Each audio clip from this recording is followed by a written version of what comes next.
کیونکہ معاملہ کسی اور طرف جا رہا ہے. تو مرد ہو یا عورت ہو بھائی, وہ ان کی جنس تھوڑی تبدیل ہوگی, تو اس لیے اپنی بچیوں کو بوائے فرینڈ سے بچائیں, ٹھیک ہے نا, لڑکوں کے ساتھ میل جول سے بچائیں. ہم نے بڑی بڑی نیک لڑکیاں بگڑتے ہوئے دیکھی ہیں, گھروں سے بھاگتے ہوئے دیکھی ہیں. ماں باپ اعتماد کرتے ہیں ہماری بچی ہمارا خون کبھی دھوکہ نہیں دے سکتا. او بھائی وہ کیوں نہیں دے سکتا دھوکہ یار, جب اس پہ عشق چڑھے گا, آپ پہ چڑھ جائے تو پھر آپ اپنے میاں کو دھوکہ دے کے بھاگ جاؤ گی. ہاں یہ عشق ایسی خطرناک چیز ہے. تو بچی پہ, وہ تو جوان ہے, اس پہ تو عشق چڑھنے کا زیادہ خطرہ ہے اور وہ گھر سے بھاگنے کا خطرہ ہے. تو اپنے آپ کو بھی خود بچائیں ان فتنوں سے اور اپنے گھر کی مستورات کو بھی بچائیں, ان کی خود نگرانی کریں. واٹس ایپ, فیس بک, ان کے جہاں فائدے ہیں وہاں نقصانات بھی بہت ہیں. نقصانات کی فہرست اگر ہم بیان کرنا شروع کریں تو آپ کانوں کو پکڑ لیں گے. ایسے ایسے گھر تباہ ہوئے ہیں ان چیزوں سے, تو ان کو کنٹرول میں رکھنا ضروری ہے. جوان بیٹی کو موبائل لے کے دینے کی ضرورت نہیں ہے, اور اگر دیا ہے کسی ضرورت سے تو اس کو چھپ کے بات نہ کرنے دیں. سے بولے بیٹا جب گھر میں موجود ہے سب, تو نمبر سب کے سیو ہونے چاہیے. ان نون کال آپ کو ریسیو کرنے کی اجازت بولو نا بھائی نہیں ہے. یہ بچیوں کو بتا دیا جائے, سب کے نمبر سیو کر لو, اور خام خامے ایسا موقع دینا جس سے بدگمانی ہو, یہ درست نہیں ہے. تو یہ سب نگرانی ہوگی تو صالح معاشرہ وجود میں آئے گا. بے لگام چھوڑ دیا کہ ہم سب نیک ہیں, تو شیطان کس لیے بنائے بھائی, ہیں سارے ہی نیک ہو تو جہنم میں کون جائے گا, ہے ویسے ہی 4 آدمی چلیں چھوڑیں وہ پھر زیادہ ہو جائے گا. تو نوح علیہ الصلوۃ والسلام نے سمجھایا تو قوم کیا کہتی ہے, مانا را. کہاں تو میں بتا رہا تھا پیغمبر بھی بشر ہوتے تھے. مالی ھذا الرسول یاکل الطعام ویمشی فی الاسواق. نبی کو پتہ ہے کیا تانے دیتے تھے مشرکین, یہ کیسا, یہ تو سید الانبیاء ہے, یہ تو تمام پیغمبروں کا سردار ہے. یاکل الطعام, یہ تو کھانا بھی کھاتا ہے وَيَمْشِي فِي الْأَسْوَاقِ, یہ تو بازار میں خریداری بھی کرتے ہیں. یہ سید الانبیاء, یہ کائنات کے سردار, یہ تو بازار میں, ان کو تو بھائی اللہ تو ان سے راضی ہے, ان کو تو گھر میں آلو پیاز ٹماٹر اور یہ ساری چیزیں گھر میں پہنچنی چاہیے نا. یہ تو اللہ سے دعا مانگے ایک دم سب کچھ آ جائے گھر میں. یہ پیغمبر ہو کے بازار میں خریداری کر رہے ہیں. لولا انزل الیہ کنز, آسمان سے خزانے کیوں نہیں اترتے ان کے اوپر. فرعون نے کیا تانا دیا موسیٰ علیہ السلام کو کہ میرے پاس دنیا کی ہر نعمت ہے, یہ تو غریب ہے, مسکین ہے, طاقت تو میرے پاس ہے, اگر اللہ ان سے خوش ہے تو پاور مجھے کیوں دی, ان کو کیوں نہیں دے دی اللہ نے. نہیں یاری بات. فرعون پتہ کیا کہتا تھا, میرے اوپر خزانے نازل ہوئے ہیں یا ان کے اوپر. ام انا خیر من ھذا الذی هو مہین, جو اس قوم میں معاذ اللہ سب سے کمتر آدمی ہے, معاذ اللہ, وہ بہتر ہے یا میں بہتر ہوں. فلولا القی علیہ اسورۃ من ذہب, سونے کے کنگن کیوں نہیں ہے موسیٰ کے ہاتھ میں. یہ غریب کیوں ہیں, یہ غریب کیوں ہیں. اگر اللہ ان سے خوش ہے تو یہ اللہ سے دعا مانگے سارے خزانے ان کے پاس آ جائیں, خزانے میرے پاس اور یہ غریب. تو ہمیشہ پیغمبروں کو الزام کیا لگا ہے, یہ ہماری طرح کے انسان, بلکہ بعض لوگوں نے الزام لگایا معاذ اللہ یہ ہم سے بھی بدتر ہیں, معاذ اللہ. تو اللہ کی نظر میں نبوت یا ولایت یا بزرگی کا یہ معیار نہیں ہے. بزرگ بیمار بھی ہوتے ہیں, ان کو کھانسی بھی ہوتی ہے, کولیسٹرول بھی آ سکتا ہے, کولیسٹرول کم بھی ہو سکتا ہے, ہارٹ اٹیک بھی ہو سکتا ہے, وہ ڈر بھی جاتے ہیں بعض دفعہ چیزیں دیکھ کے. موسیٰ علیہ السلام کلیم اللہ سانپ دے کے بھاگ گئے تھے, لاٹھی کو پھینکا سانپ بنی, قرآن کہہ رہا ہے موسیٰ علیہ السلام بھاگے, ولم یعقب, اور پیچھے مڑ کے نہیں دیکھا. اللہ نے کہا اے موسیٰ اقبل, واپس پلٹو واپس, ولا تخف, ڈرو نہیں, ٹھیک ہے نا, کچھ نہیں کہے گا, پکڑ لو اس سانپ کو, سنعیدھا سیرتھا الاولی, دوبارہ اسی کنڈیشن پہ لوٹا دیں گے. تو سانپ سے ڈر جس کو نہیں لگ رہا, تو یہ نہیں کہ بزرگ ہے وہ کہتا میں اللہ کے علاوہ کسی سے نہیں ڈرتا, میں سانپ وانپ سے نہیں ڈرتا. جو کہتے ہیں نا کہ جو اللہ سے ڈرتا ہے وہ کسی سے نہیں ڈرتا, اس کا ایک الگ مطلب ہے. اس کا یہ مطلب نہیں ہے کہ ظاہری لحاظ سے کسی سے ڈرتا ہی نہیں ہے. ایک دفعہ کسی نے مجھے کہا یار وہ نماز پڑھ رہے تھے, بم پھٹا, وہ بھاگ گئے. ایک صاحب جو ہے نا, یہ تو ان کی نمازوں کا حال ہے. تو میں نے کہا بہت اچھا کیا بم پھٹا, بھاگ گئے, ورنہ خود پھٹ جاتے تھوڑی دیر میں. ایک دفعہ کسی نے بتایا کہ وہ کوئی بیان ہو رہا تھا, کہیں زلزلہ آیا, تو وہ لوگ بیٹھے رہے, ڈرے نہیں. میں نے کہا بہت بڑے حماقت کی ہے ان لوگوں نے جو ڈرے نہیں. ان کو چاہیے ذرا سی زمین ہلے تو فوراً, اللہ نہ کرے یہاں اگر ذرا سی بھی زمین ہل گئی, دروازہ کھولنا بھائی ہے, سب سے پہلے میں بھاگوں گا انشاءاللہ, کیونکہ میں اتنا بڑا بے وقوف نہیں ہوں کہ میں چھت گرنے کا انتظار کروں. آپ کہہ سکتے ہیں تو اللہ سے نہیں ڈر رہے, مخلوق سے ڈر رہے ہیں. بھائی یہ بھی چھت بھی کون گرائے گا, اللہ ہی گرائے گا نا.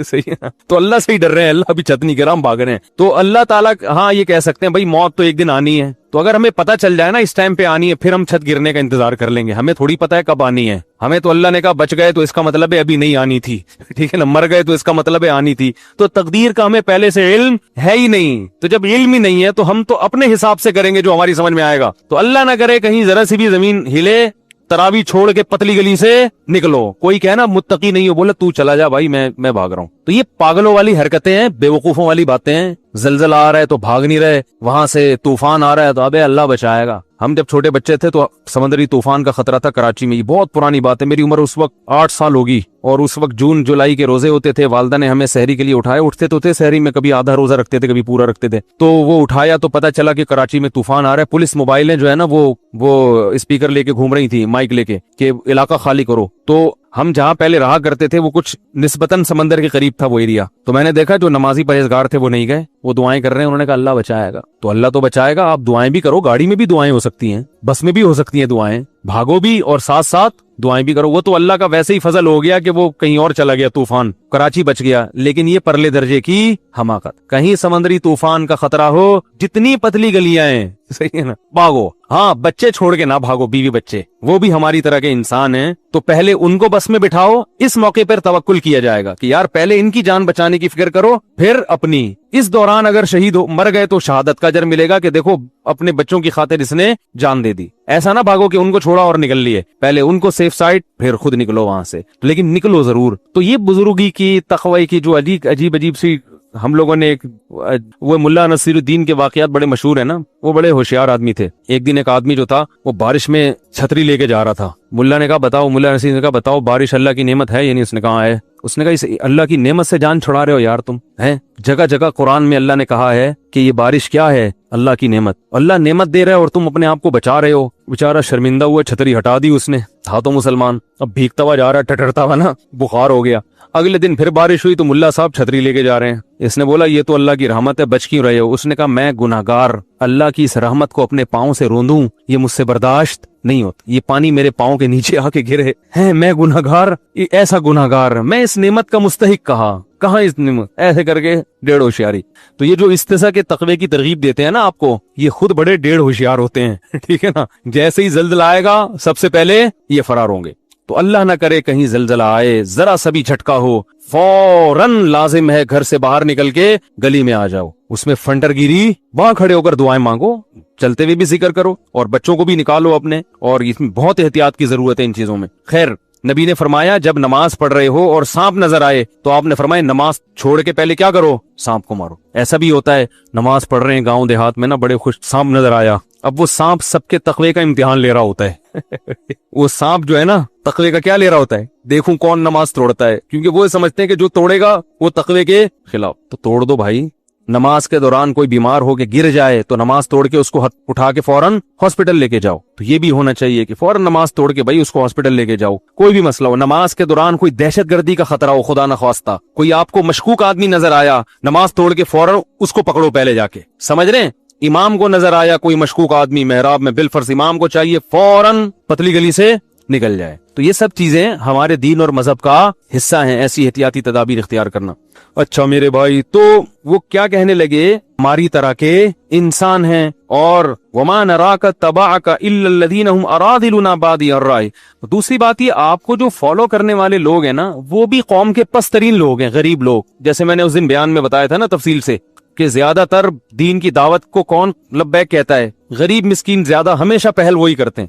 تو آپ کے پاس جو بیٹھنے والے لوگ ہیں وہ کیا ہیں, غریب مسکین. دوسری جگہ انہوں نے کہا ان کو ہٹاؤ تو پھر ہم آئیں گے. تو نوح علیہ السلام نے کہا یا قوم ارأیتم ان کنت علی بینۃ من ربی, بتاؤ میں اپنے رب کی طرف سے مضبوط دلیل پر ہوں, میں جو باتیں کرتا ہوں ان باتوں پہ بتاؤ کہ اعتراض ہے یا نہیں ہے, وہ دلیل کے لحاظ سے درست ہیں یا نہیں. یہ کہ میں بھی کھاتا ہوں, میں بھی پیتا ہوں, میں بھی بیمار ہوتا ہوں اور یہ غریب لوگ میرے پاس, یہ کوئی دلیل نہیں ہے. انلزمکموها وانتم لها کارہون ویا قوم لا اسألکم علیہ مالا, اے میری قوم میں اس تبلیغ پر تم سے پیسے نہیں لے رہا. پوری قوم کی مخالفت مول لے کر 900 سال ہو گئے مخالفت کی ہے, تو یہ بھی تو میرے برحق ہونے کی علامت ہے. مجھے کیا مل رہا ہے اس سے, 900 سال کا عرصہ ہو گیا اور میں تم سے کوئی اجر نہیں مل لے رہا, پوری قوم سے میں نے ٹکر لی ہوئی ہے. وما انا بطارد الذین آمنوا, رہا یہ مسئلہ کہ ان غریبوں کو اپنی مجلس سے نکال دوں, تو ما انا بطارد, یہ میرے لیے ممکن نہیں ہے, یہ نہیں ہو سکتا. چاہے سارے کافر ہو کے مر جاؤ, جو ایمان لانے والا ہے اس کو میں اپنی مجلس سے نکال دوں غریب یا مسکین ہونے کی بیس پہ, یہ میرے لیے ممکن نہیں ہے. انہم ملاقو ربہم, یہ بھی کل اپنے رب سے ملاقات کریں گے. ان کے اعمال کا بھی ان کو بدلہ دیا جائے گا, تمہارے اعمال کا بھی تم کو بدلہ دیا جائے گا. اللہ کی نظر میں امیر اور غریب کا فرق نہیں ہے. اور آگے کہنے لگے من ینصرنی من اللہ ان طردتہم, اگر میں نے ان کو دھتکار دیا, مجلس سے منع کر دیا تو بتاؤ تم اللہ کے عذاب سے مجھے بچا سکتے ہو؟ پھر اگر گارنٹی دو ٹھیک ہے نا، پھر میں اللہ سے پوچھوں گا کہ یہ بچا سکتے ہیں، تو اللہ بتائے گا ہاں بچا سکتے ہیں، تو ٹھیک ہے، کون بچائے گا بھائی مجھے؟ رہا یہ مسئلہ کہ میں تمہاری طرح کا انسان ہوں، تم یہ کہتے ہو، تو میں نے کب دعویٰ کیا ہے کہ میں تم سے ہٹ کر کوئی انسان ہوں؟ میں نے یہ دعویٰ بولو بھائی کیا ہی نہیں ہے۔ وَلَا أَقُولُ لَكُمْ عِنْدِي خَزَائِنُ اللَّهِ، میں یہ دعویٰ نہیں کرتا کہ میرے پاس اللہ کے خزانے ہیں، نہیں ہے میرے پاس خزانے۔ وَلَا أَعْلَمُ الْغَيْبَ، اور نہ میں غیب کی خبریں جانتا ہوں۔ وَلَا أَقُولُ إِنِّي مَلَكٌ، نہ میں نے یہ دعویٰ کیا کہ میں فرشتہ ہوں۔ وَلَا أَقُولُ لِلَّذِينَ تَزْدَرِي أَعْيُنُكُمْ لَن يُؤْتِيَهُمُ اللَّهُ خَيْرًا، اور جن لوگوں کو تم ذلیل سمجھ رہے ہو ان غریبوں کو، ان کے بارے میں کبھی یہ دعویٰ ہی نہیں کرتا کہ اللہ ان کو جنت میں داخل نہیں کرے گا، یا یہ واقعی ذلیل لوگ ہیں۔ یہ تو تمہاری رائے ہے، میں اس رائے سے متفق نہیں ہوں۔ تو میں جو دعویٰ کر رہا ہوں نا اس پہ کوئی اعتراض کرو، جو دعوے میں نے کیے ہی نہیں ہیں وہ میرے مقابلے میں کیوں پیش کر رہے ہو بھائی؟ قالوا یا نوح قد جادلتنا، 950 سال جب اس اکھاڑ پچھاڑ میں گزرے ہیں نا، ہر وقت یہی باتیں، وہ یہ کہہ رہے ہیں، وہ یہ کہہ رہے ہیں، وہ یہ کہہ رہے ہیں۔ 950 سال جب گزر گئے تو قوم کہنے لگی قد جادلتنا فاکثرت جدالنا، اے نوح ہمارا تیرا جھگڑا بہت لمبا ہو گیا ہے اور یہ بہت طول پکڑ گیا ہے، اب اس کو ختم کر دینا چاہیے، اس جھگڑے کو، اب اس جھگڑے کو ختم کر دینا چاہیے۔ کیسے؟ فَأْتِنَا بِمَا تَعِدُنَا إِن كُنْتَ مِنَ الصَّادِقِينَ، جس عذاب کا تو وعدہ کرتا ہے نا اب وہ عذاب لے آ، ہم تو ایمان لانے والے نہیں ہیں، تو اپنی دعوت میں لگا رہے گا، ہم انکار کرتے رہیں گے۔ یعنی گویا بزبان حال یہ کہنا چاہ رہے ہیں کہ آپ کا بھی ٹائم ویسٹ ہو رہا ہے اور ہمارا بھی ٹائم ویسٹ، خام خواہ کی جنگ ہے جس کا نہ کوئی سر نہ کوئی پیر۔ تو اب ایسا کرو کہ آر یا پار، اگر تو عذاب لے آ تو سچا، تو نہیں لا سکا تو اس کا مطلب معاذ اللہ تو جھوٹا ہے۔ نوح علیہ السلام نے کیا کہا؟ انما یاتیکم بہ اللہ ان شاء، دیکھو اللہ اگر چاہے گا تو عذاب بھی آ جائے گا، وما انتم بمعجزین، لیکن جب آئے گا تو تم اللہ کو ہرا نہیں سکو گے۔ ولا ينفعكم نصحی ان اردت ان انصح لكم، اور افسوس کے ساتھ کہنے لگے میں نے تمہاری خیر خواہی چاہی تھی مگر تم اپنی خیر خواہی کو پسند نہیں کر رہے۔ ان کان اللہ یرید ان یغویکم، اللہ نہیں اگر تمہیں ہلاک کرنے کا ارادہ کر لیا ہے تو میں بھلا کیا کر سکتا ہوں۔ وأوحی الی نوح، اللہ فرماتے ہیں اس کے بعد ہم نے نوح علیہ السلام کو وحی کی کہ انہ لن یؤمن من قومک الا من قد آمن، اے نوح جتنے لوگ ایمان لا چکے ہیں نا اس سے زیادہ مزید کوئی آدمی ایمان نہیں لائے گا۔ دیکھو عذاب ٹلا ہوا تھا اس لیے کہ اللہ کو پتا تھا کچھ لوگ اور بھی ہیں جو ایمان لائیں گے، ان کے ایمان لانے کا انتظار ہو رہا تھا۔ جب آخری شخص ایمان لایا ہے تو اللہ کے علم میں تھا کہ اب کوئی ایمان نہیں لائے گا۔ تو آپ دیکھو اللہ نے 950 سال تک اس آخری فرد کا بھی انتظار کیا ہے جس کے ایمان لانے کی امید ہے۔ اس سے پتا چلتا ہے کہ اللہ کی نظر میں ایمان کی کتنی بڑی ویلیو ہے۔ یہ جو آج غیر مسلمانوں کو تانے دیتے ہیں نا، تم ترقی میں پیچھے، لوڈ شیڈنگ، IMF کے قرضے، کرپٹ حکمران، تم تھرڈ تیسری دنیا کے گرے پڑے نیچ لوگ، یہ ہم نیچ ہیں جس کی وجہ سے اللہ نے اس دنیا کو باقی رکھا ہوا ہے، کیونکہ اللہ کا نام لیتے ہیں۔ حدیث میں آتا ہے جس دن جب تک ایک شخص بھی اللہ کا نام لیتا رہے گا اللہ اس کائنات کو تباہ نہیں کرے گا۔ جس دن وہ آخری شخص دنیا سے گیا جو اللہ اللہ کیا کرتا تھا، اللہ ان سائنسدانوں کی ترقی اور یہ IMF کی معیشت اور ان کے قرضے اور ان کی آسمان سے باتیں کرتی ہوئی ترقی کو خاطر میں نہیں لائے گا، ایک دم اس کائنات کو تباہ کر دے گا، کیونکہ اللہ نے یہ بنائی ہے اپنے لیے۔ تو جب اللہ کو ماننے والے ہی نہیں بچیں گے تو اللہ بتا دے گا یہ تم اس کائنات کے بادشاہ تم نہیں ہو۔ بڑی قدر ہے اللہ کے ہاں کس کی؟ ایمان والوں کی۔ اس لیے میں کہتا ہوں جو لوگ یورپ اور مغرب جا کے کافروں میں رہ کے ایمان سے دستبردار ہو جاتے ہیں وہ اپنا بہت بڑا خسارہ کر رہے ہیں۔ قرآن میں جگہ جگہ اللہ نے کہا لا یغررک تقلب الذین کفروا فی البلاد، غیر مسلموں کی ترقی دیکھ کر متاثر مت ہو۔ ایک جگہ تھوڑی ہے قرآن میں، جگہ جگہ ہے لا یغررک، یہ چیز تمہیں دھوکے میں نہ ڈال دے۔ ہمیشہ اسی چیز نے لوگوں کو دھوکے میں ڈالا ہے۔ فرعون کے مقابلے میں موسیٰ کے ماننے والے کم کیوں تھے؟ ترقی کس کے پاس تھی؟ فرعون کی۔ حکومت کس کے پاس تھی؟ پالیسیاں کون بناتا تھا؟ فرعون۔ لوگ کہتے تھے یار یہ تو اپنی جان بچاتے پھر رہے ہیں، پاور کس کے پاس ہے؟ فرعون کے۔ تو زیادہ پلڑا کس کی طرف تھا؟ فرعون۔ قارون کے ماننے والے بولو نا زیادہ۔ اسی طرح آج بھی یہی ہے دنیا میں ہمیشہ۔ اور اللہ نے کیا فرمایا ایک اور جگہ پہ سورہ زخرف میں؟ فرمایا کہ اگر ہمیں یہ خطرہ نہ ہوتا کہ ایمان والے سارے ہی کافر نہ ہو جائیں تو ہم کافروں کو اس سے بھی زیادہ نوازتے جتنا ہم نے اب نوازا ہوا ہے. ولولا ان يكون الناس امة واحدة سورہ زخرف دیکھیں کہ اگر یہ خطرہ نہ ہوتا کہ یہ جتنے مسلمان ہیں سارے کافر ہو جائیں گے, یعنی بڑی آزمائش میں پڑ جائیں گے, تو پھر ہم کیا کرتے؟ لجعلنا لمن يكفر بالرحمن, جو لوگ رحمان کا انکار کرتے ہیں, اللہ کو نہیں مانتے, اللہ کی نہیں مانتے, تو ہم کیا کرتے؟ لبیوتہم سقفا من فضہ, ان کے گھروں کی چھتیں چاندی کی ہوتی, لبیوتہم سقفا من فضة ومعارج علیہا یظہرون, ان کے گھروں کی سیڑھیاں چاندی کی ہوتی, وزخرفا, کسی کی چاندی کی اور کسی کی سونے کی ہوتی, اور کیا؟ لبیوتہم سقفا من فضة ومعارج علیہا یظہرون ولبیوتہم ابوابا, ان کے گھروں کے دروازے سونے اور چاندی کے ہوتے. اتنی دولت دیتے, مگر پھر آزمائش مسلمانوں کے لیے, اور پھر تو اور نیک لوگوں کو تانے ملتے, ابے تمہارے پاس ہے کیا؟ ابے تمہارے تو پلاسٹک کے لوٹے تمہارے ٹوٹے ہوئے ہوتے ہیں, تمہارے یہاں تو پانی کا انتظام نہیں ہے. اگر یہ اسلام برحق دین ہوتا تو مسلمان اتنا دنیا میں پٹتے کیوں؟ ساری ترقی تو وہ لے گئے, تم کیا کر رہے ہو؟ اتنے تانے ملتے کہ یہ جو تھوڑے بہت لوڈ شیڈنگ کے ستائے ہوئے لوگ اور کرپٹ حکمرانوں کے ستائے ہوئے لوگ یہ اور زیادہ ایمان سے دور ہو جاتے. تو اللہ کرواتے ہیں کہ ابھی اتنا نہیں دیا جتنا ہم دینا چاہتے تھے. وجہ کیا ہے؟ کہ ان کے لیے آخرت میں کچھ بھی نہیں ہے, کیونکہ اللہ کو نہیں مانتے, آخرت میں کچھ نہیں ہے ان کے لیے.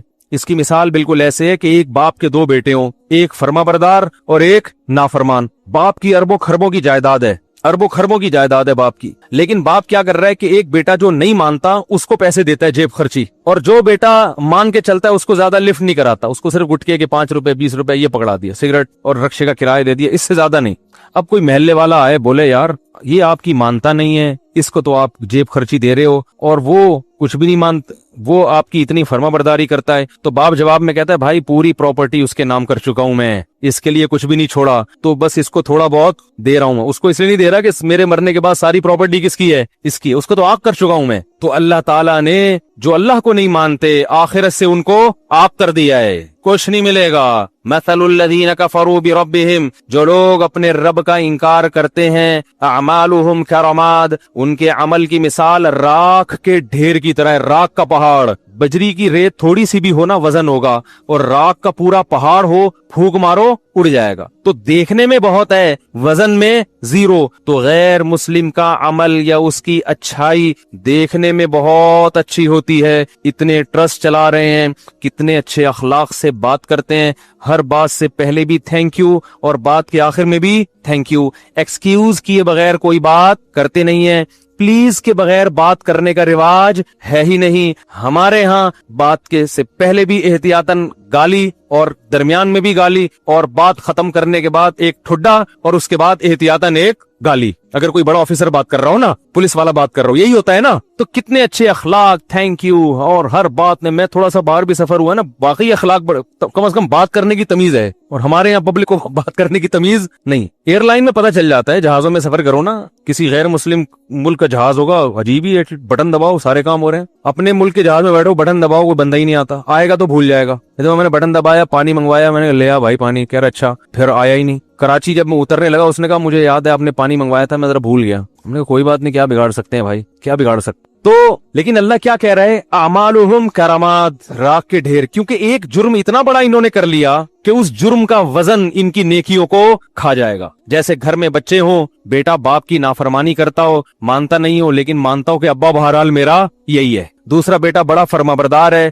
لیکن جب اس سے پوچھو کہ ابا کی ماننی چاہیے کہ ماننی تو نہیں چاہیے, میں تو ویسے ہی مان رہا ہوں, یہ ابا میرا ہے, پہلے تو ڈی این اے سے ثابت تو کرو میرا ابا بھی ہے. تو وہ نافرمان سے ابا پھر بھی محبت کرے گا, اور جو ابا کی ابا ہونے کا انکار کر دے اس کو کہے گا بھائی تو بہت اچھا ہوگا گھر سے باہر, یہاں نہیں ہے تو جا کسی اور سے مانگ جا کے, باپ تو مانو نا مجھے پہلے. تو اللہ کہتے ہیں مجھے تو مانتے ہی نہیں ہے, ان کی اسمبلیوں میں میرا نام نہیں لیا جاتا کہ اللہ کی کیا قانون ہے, اور نہ یہ مانتے ہیں کہ میں بنانے والا ہوں, اور اگر کوئی مانتا ہے کہ بنانے والا تو پھر میری کچھ ماننے کے لیے تیار نہیں. مسلمان کم از کم گناہ کرتا بھی ہے تو اس کے سامنے روتا بھی تو ہے نا کہ غلطی ہو گئی معاف کر دے, یہ تو روتے بھی نہیں ہیں, روتے بھی نہیں, اکڑتے ہیں, بحث کرتے ہیں, اس لیے ایمان سب سے بڑی نعمت ہے. تو 950 سال اللہ انتظار کرتے رہے کہ کسی ایک کافر کے دل میں بھی ذرا سی لچک ہے, اللہ کو پتا تھا یہ آئے گا آئے گا, آ گیا. جب وہ آخری شخص آیا ہے اللہ نے کہا اب کوئی مزید نہیں آئے گا. اب ان کو زندہ رکھنے کا نقصان یہ ہے وَلَا يَلِدُ إِلَّا فَاجِرًا كَفَّارًا,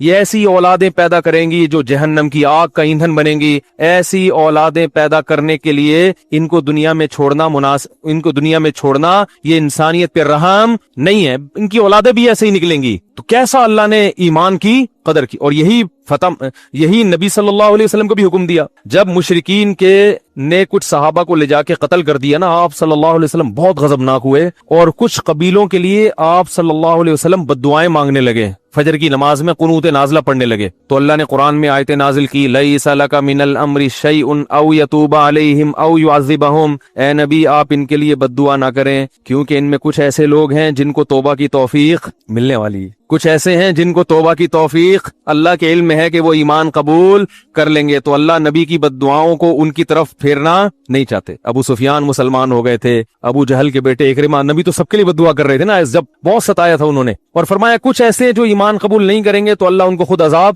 دے دے گا. لیکن اس کے چکر میں ان لوگوں کو بھی بددعائیں لگ رہی ہیں جن کی قسمت میں ایمان لکھا ہوا ہے. تو ایمان اتنی بڑی نعمت ہے, اتنی بڑی نعمت. تو 40 45 یا 50 لوگ ایمان لائے, اور جب وہ آخری شخص ایمان لایا ہے اللہ نے کہا اے نوح اب یہ لوگ ایمان نہیں لائیں گے. لن یؤمن من قومک الا من قد آمن فلا تبتئس بما كانوا يفعلون. اب کروں کیا ہے اللہ میں؟ نوح علیہ السلام کو اللہ نے حکم دیا, پیغمبر کو خود نہیں پتا ہوتا کہ اب ہوگا کیا, ہر چیز اللہ سے پوچھ رہے ہیں, غیب کا علم نہیں ہوتا. اللہ نے کہا وصنع الفلک, کشتی بنا. صنعت عمل کا لفظ نہیں ہے, صنعت کہتے ہیں بڑی محنت سے کاریگری سے کوئی چیز بنانا. کشتی بنا بِأَعْيُنِنَا, ہماری نظروں کے سامنے, ہماری آنکھوں کے سامنے, یعنی بالکل ہماری نگرانی میں ہم بتائیں گے کون سا پھٹا کہاں جوڑنا, کیونکہ نوح علیہ السلام کو کشتی بنانا تھوڑی جانتے تھے. ہم بتائیں گے کون سی کیل کہاں ٹھوکنی ہے, کتنا بڑا پھٹا لانا ہے, اس کا سائز کتنا ہوگا, کیونکہ ہمیں پتا ہے کہ کیسا پانی آنے والا ہے.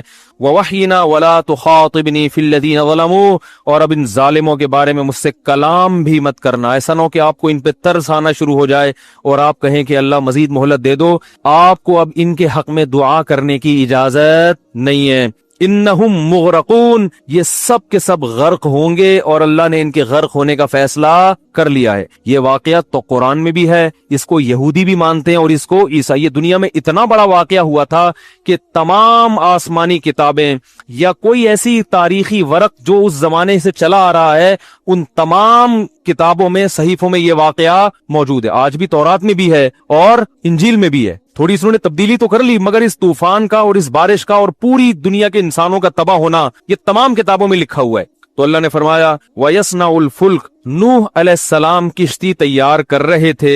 وَكُلَّمَا مَرَّ عَلَيْهِ مَلَأٌ مِّن قَوْمِهِ, جب بھی قوم کے وڈیرے اور سردار لوگ گزرتے, سخروا منہ, مذاق اڑاتے کہ پانی دور دور تک نہیں ہے, نہ کوئی دریا ہے. کشتیاں تیار بھی ہوتی ہیں تو دریا کے کنارے, تاکہ وہیں دھکا دے کے پانی میں لے جائیں. یہ تو دور تک نہ کوئی دریا ہے نہ بارش ہے, اور بارش بھی ہوتی ہے تو اتنا پانی تھوڑی ہوتا ہے کہ کشتیاں تیار کرنی پڑیں. وہ مذاق اڑانے لگے. قال ان تسخروا منا, نوح علیہ السلام نے کہا اگر آج تم ہمارا مذاق اڑا رہے ہو, فإنا نسخر منکم, ان قریب ہم تمہارا مذاق اڑائیں گے. کہ کیسی تمہیں دعوت دی, کس رب کی طرف بلایا, دلائل کے انبار لگا دیے, مگر ماننے کے لیے تیار نہیں. کما تسخرون, جیسے تم مذاق اڑا رہے ہو, ان قریب ہم تمہارا مذاق اڑائیں گے. فسوف تعلمون, ان قریب تمہیں پتا چل جائے گا. من یاتیہ عذاب یخزیہ, کون ہے جس پر ذلیل کرنے والا عذاب آئے گا, اور ہمیشگی کا عذاب کس پر آنے والا ہے. حتی اذا جاء امرنا, قرآن کہتا ہے یہاں تک کہ جب ہمارا حکم آ پہنچ. کشتیاں تیار ہو رہی, کشتی تیار ہو رہی ہے, جب بن کے مکمل ہو گئی, اللہ فرماتے ہیں وفارت التنور, اور زمین کی دراڑوں سے پانی نکلنا شروع. زمین کے جو سوتے ہوتے ہیں نا جہاں بھی, اس سے پانی نکلنا شروع. قرآن نے ایک جگہ آتا ہے کہ ہم نے آسمان کے بند بھی کھول دیے اور زمین کے بند بھی, زمین سے بھی پانی نکلنا شروع اور آسمان سے بھی پانی, بہت تیز پانی برسنا شروع. قُلْ نَحْمِلْ فِيهَا مِنْ كُلٍّ زَوْجَيْنِ, ہم نے نوح سے کہا کہ ہر جانور کی قسم میں 2 جوڑے لے لو, نر اور مادہ, کیونکہ جانور بھی ہلاک ہو جاتے ہیں ظاہر ہے انسان کے ساتھ. ہر جانور جس کو بھی زمین میں رہنا ہے اس سے ایک من کلٍ, ہر قسم کے جانور, جو بھی پانی میں رہنے والے نہیں ہیں ان تمام جانوروں میں سے ایک ایک جوڑا آپ رکھ لیں، وَأَهْلَكَ اور اپنے رشتہ داروں کو بھی اس میں سوار کر لیں، إِلَّا مَنْ سَبَقَ عَلَيْهِ الْقَوْلُ ہاں جس کے مقدر میں ہلاکت ہے وہ آپ کے ساتھ کشتی میں سوار نہیں ہوگا، وَمَا آمَنَ مَعَهُ إِلَّا قَلِيلٌ اللہ فرماتے ہیں نوح کے ساتھ ایمان والے بہت تھوڑے لوگ تھے، بہت تھوڑے جو اس کشتی میں سوار ہوئے، وَقَالَ ارْكَبُوا فِيهَا جب سوار ہو گئے تو اللہ نے فرمایا ارکبوا فیہا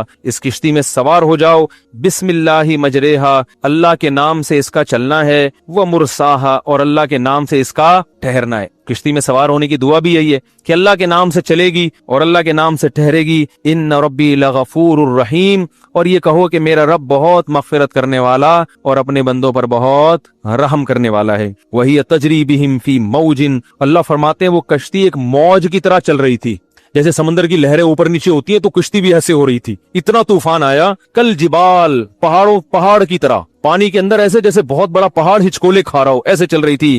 اس موقع پر نوح علیہ السلام نے اپنے بیٹے کو پکارا، وکان فی مازل وہ ایک کنارے پہ کھڑا ہوا یہ منظر دیکھ رہا تھا، یا بنی ارکم معنا اے میرے پیارے بیٹے، بنیا کہتے ہیں پیارے بے، جب محبت سے بلانا ہوتا ہے نا، اے میرے پیارے بیٹے ارکم معنا میرے ساتھ کشتی میں ہمارے ساتھ سوار ہو جا، ولا تکم مع الکافرین اور کافروں میں مت ہو، کلمہ پڑھ لے اور آجا کشتی میں۔ قالا تو کہنے لگا سآوی الی جبل میں ایک پہاڑ پہ چڑھ جاؤں گا، یعصمنی من الماء وہ پہاڑ مجھے پانی سے بچا لے گا۔ جب انسان کی خواہشات سے آنکھیں اندھی ہوتی ہے نا تو یہ حال ہوتا ہے اس کا۔ یہ واقعات ہیں مگر ان واقعات کو سن کر ہمیں اپنے گریبان میں جھانکنا چاہیے کہ ہمارے دل بھی ایسے سخت ہو چکے ہیں۔ اس نے کہا مجھے پہاڑ بچائے گا، نوح علیہ السلام نے کہا لا عاصم اليوم من امر اللہ الا من رحم دیکھ آج جس پر اللہ رحم کرے گا نا وہی بچے گا، اپنی طاقت سے وسائل اور اسباب سے کوئی بھی نہیں بچ سکتا۔ یہ بات ابھی ہو رہی ہے، قرآن کہہ رہا ہے وحال بینہم الموج باپ اور بیٹے کے درمیان ایک لہر حائل ہوئی ہے، فکان من المغرقین اور نوح علیہ السلام کے بیٹے کو لے کر اس نے پانی میں غرق کر دیا۔ قرآن میں دوسری جگہ آتا ہے اغرقوا فادخلوا نارا پوری قوم غرق ہوئی اور آگ میں داخل۔ یہ قبر کا عذاب ہے۔ اس سے یہ بھی پتہ چلتا ہے کہ قبر کے عذاب کے لیے قبر میں دفن ہونا ضروری۔ لوگ کہتے ہیں نا قبر میں دفن نہیں ہوں گے تو کہاں سے عذاب ہوگا، تو اللہ کہہ رہا ہے سمندر پانی میں غرق ہوئے اور داخل کہاں ہوئے؟ آگ میں۔ آپ ایئر کنڈیشن کمرے میں سو رہے ہو اور خواب میں آگ میں جل سکتے ہو کہ نہیں جل سکتے؟ تو خواب کی مثال بھی، برزخ کی مثال بھی خواب کی طرح ہے۔ تو برزخ جب پانی میں مرتا ہے نا انسان تو کسی اور جہاں میں پہنچ جاتا ہے، وہاں آگ بھی ہے اور جنت کا باغ بھی ہے وہاں پہ۔ جب وہ بیٹا بھی ہلاک ہوا تو سب ہلاک ہو گئے۔ قیل یا ارض ابلعی ماءکی اللہ فرماتے ہم نے زمین کو کہا اے زمین اپنے پانی کو نگل لے۔ کیا عجیب بلاغت ہے، یہ نہیں کہا کہ جذب کر لے، یہ قرآن نگلنے کے لفظ سے بتا رہا ہے کہ اتنا پانی تھا کہ اگر جذب ہونا شروع ہوتا تو صدیاں گزر جاتی، بہت وقت گزر جاتا، وہ پانی ختم نہ ہوتا۔ اللہ کہہ رہے ہیں نگل، جیسے ایک پانی پینے کا طریقہ ہوتا ہے بھائی آپ چوس کے گھونٹ بھر بھر کے پیتے ہو، اور ایک ہوتا ہے کہتے ہیں نا بس کڑوی چیزیں ایک ہی گھونٹ میں نگل لو، تو اللہ نے فرمایا نگل، کھینچ اس پانی کو، زور لگا تاکہ نوح علیہ السلام خشکی پہ اترنے کے قابل بن جائیں۔ ایسا نہ ہو یہ کئی سال اسی میں پڑے رہیں، بہت پانی ہے۔ تو یہ قرآن پانی کی کثرت بیان کر رہا ہے، ابلعی ماءکی نگلنا شروع کر اس پانی کو، گھونٹ بھر بھر کے اپنے اندر کھینچنا شروع کر، ویا سماء اقلیعی اور اے آسمان اس پانی کو اکھاڑ دے۔ اکھاڑنے کا لفظ پانی آسمان پہ چپکا ہوا تھوڑی ہوتا ہے جو اکھڑے، وہ تو بادلوں میں ہوتا ہے۔ یہ بھی بلاغت ہے کہ جیسے شیٹرنگ ہو نا اور وہ جب مکمل ہو جائے تو ایک ایک پھٹے کو اکھاڑا جاتا ہے، وہ اتنی مضبوطی سے چھت سے چپکا ہوا ہوتا ہے کہ اس کو اکھاڑا جاتا ہے۔ تو اللہ فرماتے ہیں اتنی کثرت سے پانی تھا کہ اگر ہم آسمان کو حکم دیتے نا کہ تھم جا تو تھمتے تھمتے بھی کئی سال لگا دیتا۔ ہم نے کہا اکھاڑ کے اپنا کنیکشن پانی سے منقطع کر دے، اکھاڑ دے اس کو، طاقت اور قوت کے ساتھ اس کو دھکیل کے ختم کر دے، کیونکہ بہت وقت لگے گا، اتنا پانی برس رہا تھا۔ یہ سب بلاغت ہے، بلاغت بات کو سمجھانے کے لیے